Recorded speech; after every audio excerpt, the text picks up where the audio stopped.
Llegó el momento más esperado del QD Show, Realidad Perdida. Hoy hablamos sobre George Stinney. Exactamente, y esto nos va a servir para hablar un poquito en el primer bloque de todo lo que lleva y conlleva y la historia de la pena de muerte, las diferentes ejecuciones, cómo ha ido evolucionando a través del tiempo.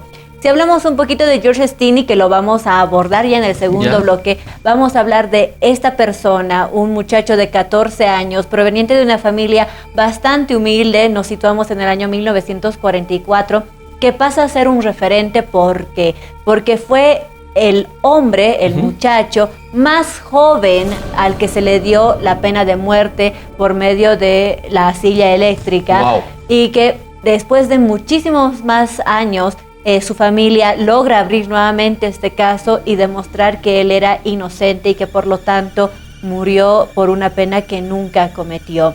Hablemos un poquito pero de la pena de muerte.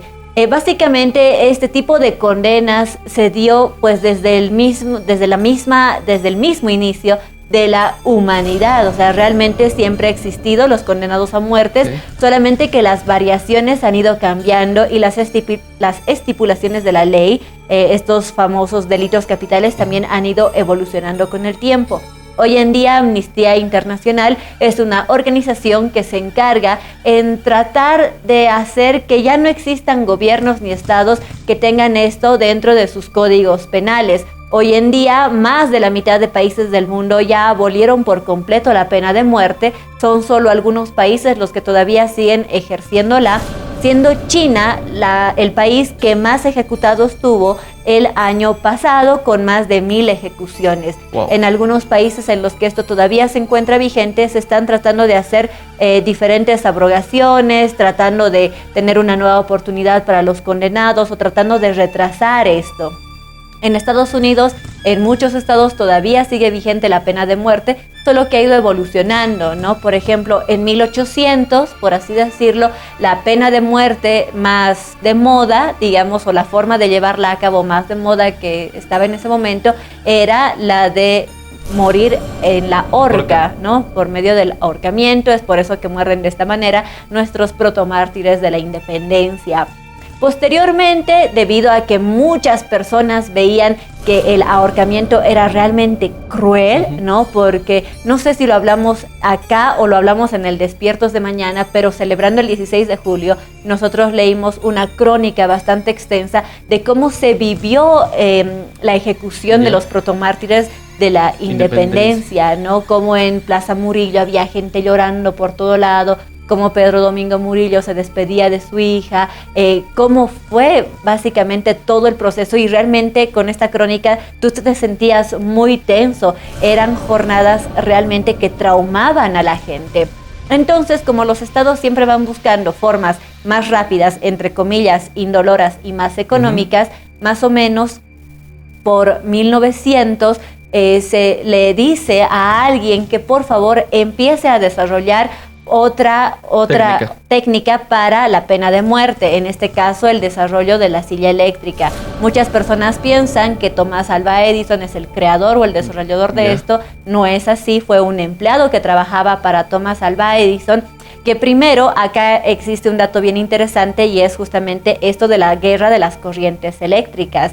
En su momento este señor logró desarrollar la silla eléctrica con corriente continua, pero como Thomas Alva Edison era el que estaba tratando de darle la mayor jerarquía a esta corriente, le dijo: ¿sabes qué? Aborta este proyecto y vete por la corriente alterna para tratar de ensuciar un poco a Tesla, porque nadie en su casa va a tener o va a querer tener esta energía si es que saben que es la misma que se usa cuando se ejecutan a las personas.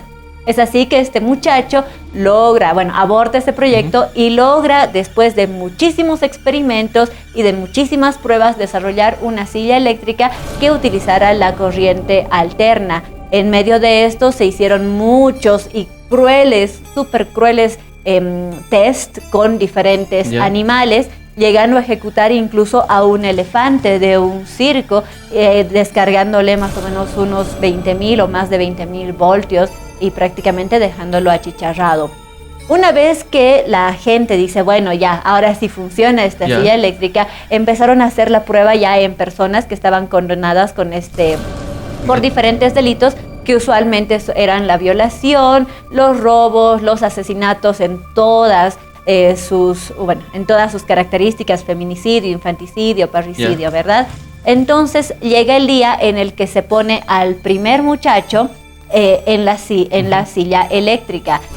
La prensa que estaba presente en ese momento describe estas escenas como algo muchísimo más traumatizante que la misma horca. ¿Por qué? Porque como era la primera vez que se estaba probando esto, el señor que estaba sentenciado tuvo que pasar cosas horribles, como por ejemplo, la primera descarga que le hicieron a él era de 7000 voltios, una descarga que no era suficiente para matarlo. Es así que este señor cayó de la silla y toda la gente que asistió a esta prueba vio cómo él se retorcía, esperando a que se vuelva a cargar el equipo correspondiente para producir una segunda descarga que fue luego de 20,000 voltios, ¿no? Y con esto ya él habría muerto, pero después de un intenso y trágico sufrimiento. Oh. ¿Qué es lo que pasa cuando a ti te condenan a la silla eléctrica? Bueno, obviamente existe todo el procedimiento jurídico pertinente,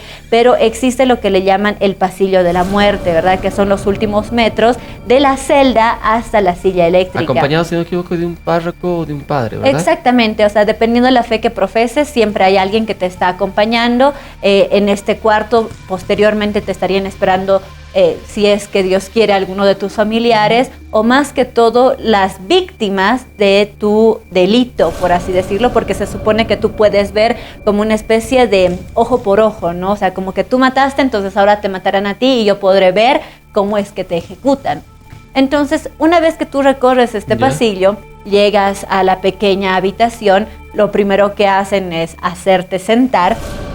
Si es que no logras llegar al casco que posteriormente te ponen, usualmente hacen una especie de graditas, por así decirlo, te ponen algunos libros, muchas veces algunas personas muy creyentes que son sentenciadas a esto ponen una Biblia, ¿no? Debajo de ellos para tratar de morir un poco con la reivindicación de Dios, por así decirlo.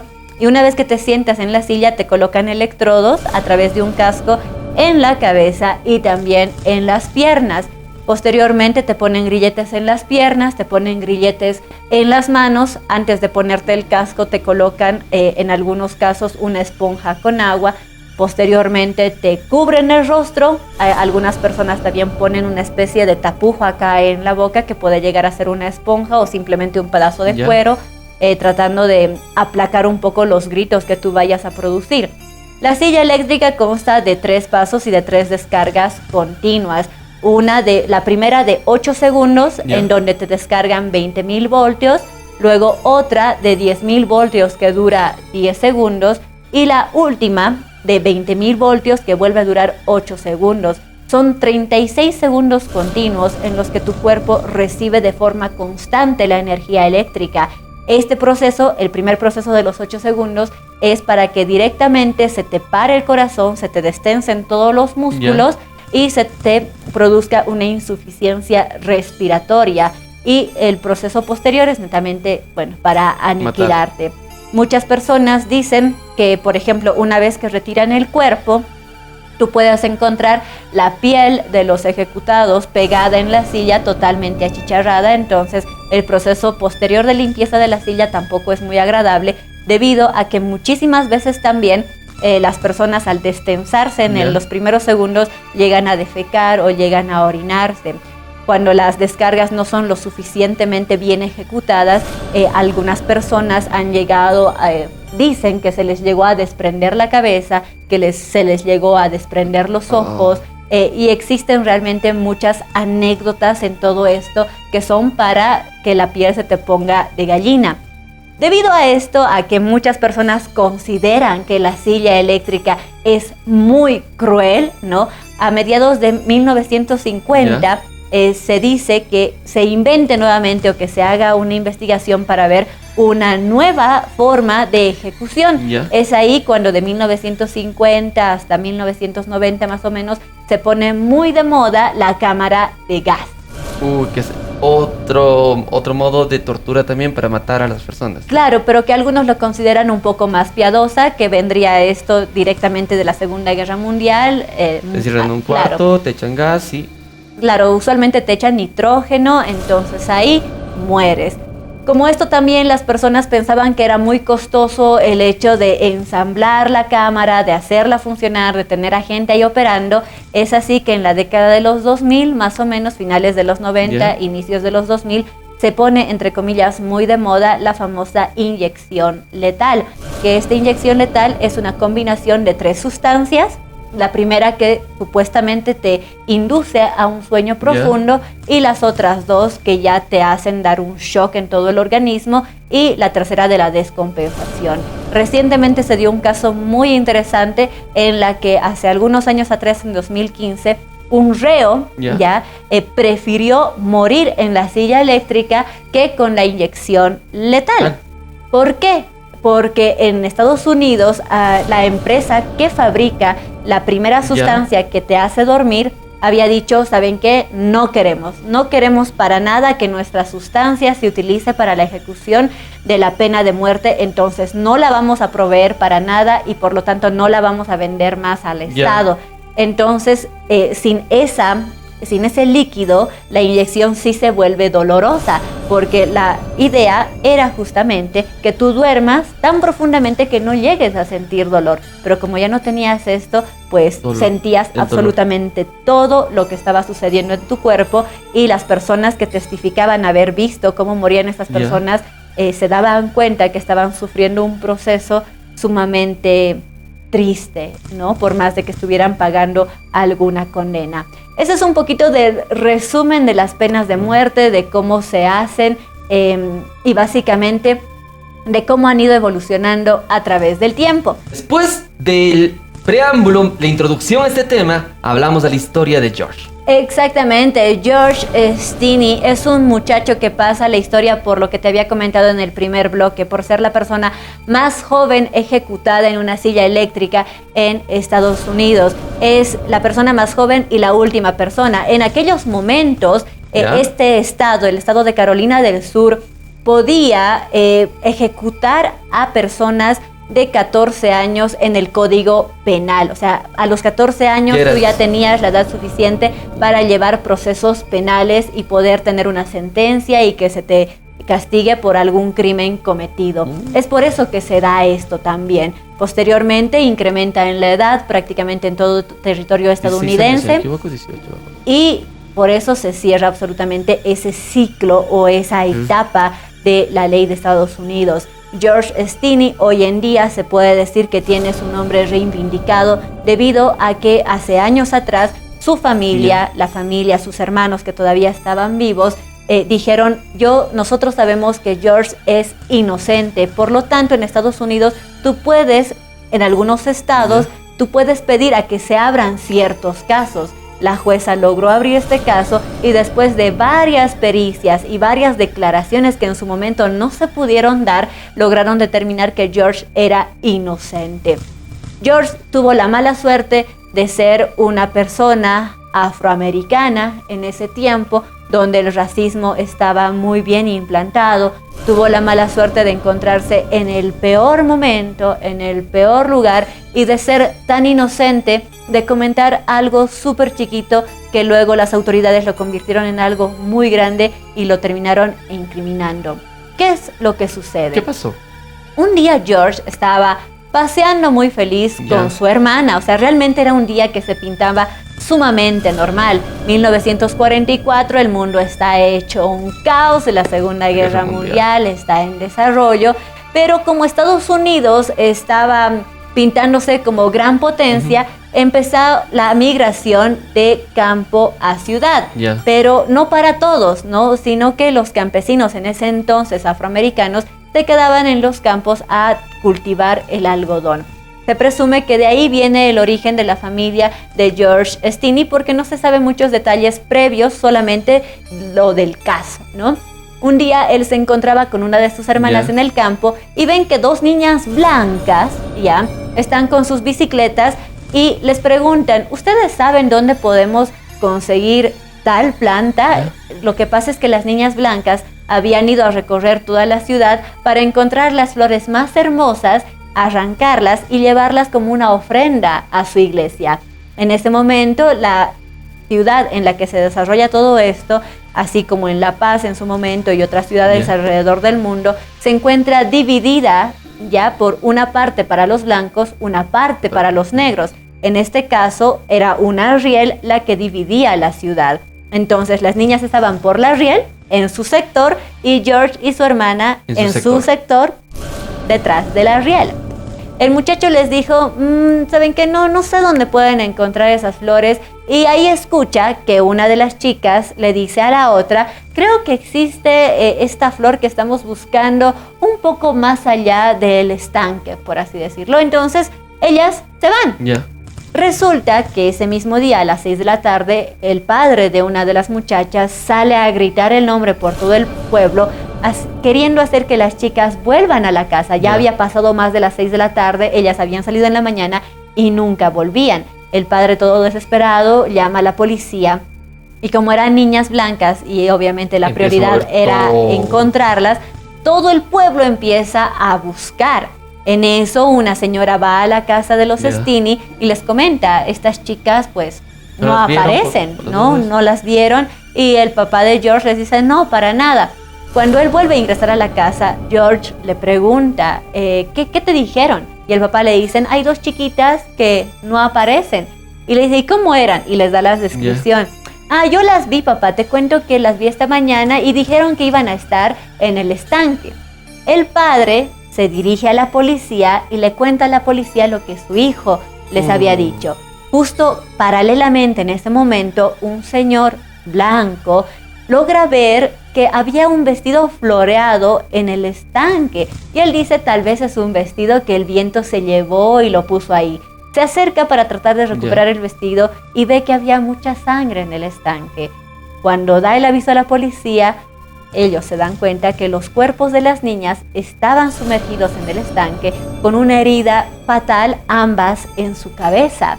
Y una de ellas, posteriormente en una autopsia, se ve que tiene signos de vejación. Entonces, como nadie quería decir absolutamente nada, la única pista que tenían era George. George resultaba ser la última persona que había visto a estas 2 niñas con vida. Entonces la policía lo toma como primer y único sospechoso. En ese momento se corre la noticia de que George era el culpable del asesinato de las niñas. Se lo llevan a la estación policial, mientras una turba enorme de personas van a la casa de George y les dicen a su familia, ustedes o se van ahora o los vamos a linchar absolutamente a todos. Es así que la familia de George, con todo el dolor de su alma, deciden abandonar el pueblo y dejan a George solo en la estación de policía, con un interrogatorio fatal. Básicamente estuvieron toda la noche tratando de sacarle la verdad a George o una confesión que lo incriminara. Pero George no cedía, él decía que solamente había sido eso, que no había pasado absolutamente nada, hasta que entra un policía con un helado y le dicen, mira, esto es para ti, tú muy tranquilo, o sea, y lo logra engatusar. El método de la conquista del policía hacia el testigo. Exacto, lo empieza a engatusar de forma tal que George, que le dice, ¿sabes qué? Si tú dices que fuiste el asesino, yo me voy a encargar para que tú logres salir. George, en toda su inocencia, un muchacho de 14 años, totalmente asustado, con una multitud de gente que está reclamando su cabeza afuera y sin su familia en el pueblo, dice, está bien, yo fui, pero realmente no fui. No alcanzó a terminar la frase y el policía salió a decir a su jefe que había logrado conseguir la declaración que lo estaba inculpando. En este momento se lo llevan a la cárcel, la turba hace un montón de desastres en su casa, prácticamente la destruye, y fueron 3 meses de una supuesta investigación en la que básicamente la investigación solamente sirvió para tener más pruebas para George, para inculparlo. Cuando se da el día del juicio, el juicio dura 2 horas, ya no había ni una persona negra en el salón porque no se les permitía ingresar en ese momento. Todo el jurado eran de personas blancas, habían más de 1,500 personas en un pequeño cuarto ¿ya? Y es ahí cuando, después de terminar el juicio, en 10 minutos de deliberación, se da la sentencia, se da el veredicto de decir George Stinney es el asesino. En ese momento el juez, ni corto ni perezoso, dice perfecto, entonces como es un asesinato culposo, entonces silla eléctrica. Ese momento a George se esperan unos días, se lo lleva posteriormente a la silla eléctrica, y George era un muchacho realmente muy pequeño para tener 14 años. Pesaba una cosa de 45 kilos y medía 1,53. Es decir, que era realmente tan pequeño que cuando lo pusieron a la silla eléctrica tuvieron que colocarle guías telefónicas y hasta la Biblia porque era demasiado pequeño, o sea, no llegaba a absolutamente ningún extremo de la silla. Y finalmente lo ejecutaron. Años después, cuando se abrió el caso, por pericias técnicas y por el testimonio de su hermana, que no pudo decir nada en ese entonces, el juez que ya esta vez analizó el caso, se da cuenta que un niño tan diminuto no podía haber alzado un arma ¿ya? Y golpeado a las niñas de tal forma para matarlas. Muy aparte, él no tenía la fuerza para poder doblegar a 2 niñas a la vez, ni mucho menos arrastrarlas hasta un estanque sin que absolutamente nadie se diera cuenta. La vida de George Stinney es muy triste, ha sido muy corta, pero sienta un precedente, ¿verdad?, de que la justicia muchas veces puede ser manipulada, más aún si se ve influenciada por sentimientos de odio, racismo, desesperación. Una lección que Estados Unidos recuerda hasta hoy en día y que es un precedente también a nivel mundial. Qué temita, qué tema de realidad perdida, señores. Y nosotros nos tenemos que ir a una pausa comercial y la siguiente semana se viene otro tema en realidad perdida. No se lo pueden perder.